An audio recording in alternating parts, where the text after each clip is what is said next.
At the police station, the man who had been pretending to be Xiaojun's husband spoke flatly, explaining that he had killed the man found in the concrete. He and Xiaojun were the real couple, while he was only Xiaojun's adoptive brother. His real name was Shan Yu. After Xiaojun lost her memory, he had been pretending to be her husband in order to claim the insurance money. However, Xiaojun had a vague feeling that this confession was not the whole truth. She wanted to learn more, but Shan Yu refused to say anything else. With no other option, Xiaojun left. As she was heading downstairs, she bumped into the little girl again. She asked the girl her name, and the girl replied, Xiaojun. It turned out this little girl was actually Xiaojun herself, as a child. As for the girl on the 7th floor, it was, unsurprisingly, Xiaojun as a teenager. Back then, her adoptive father had tried to harm her, but her brother Shan Yu had protected her. Unfortunately, he had accidentally killed their stepfather. In a panic, he had secretly transported the body and buried it late at night. That was when Xiaojun finally realized the truth. She didn't have any ability to predict the future. All her visions were just fragments of her own past. Since then, she had always felt deep guilt toward her brother. After growing up,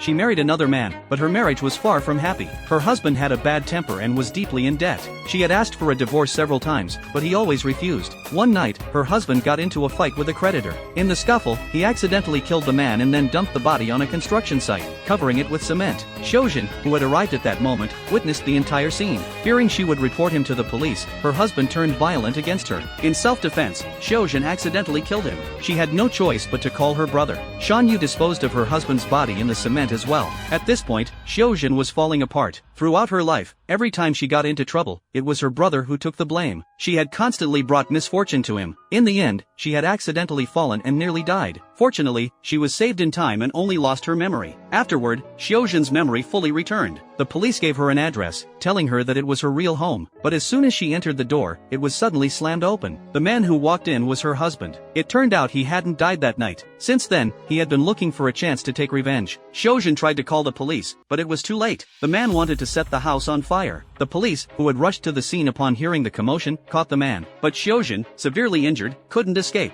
At that moment, Shan Yu appeared before her once again, but the fire was spreading too quickly. They couldn't get out, and all they could do was wait for rescue, comforting each other. Xiaojun whispered, "Brother, I'm sorry, I remember everything now." When Xiaojun woke up, the police told her that her brother had died. Before his death, he had protected her with his own body. In the final moments of the story, Xiaojun went alone to the place they had promised to meet. Shan Yu would live on forever in her heart.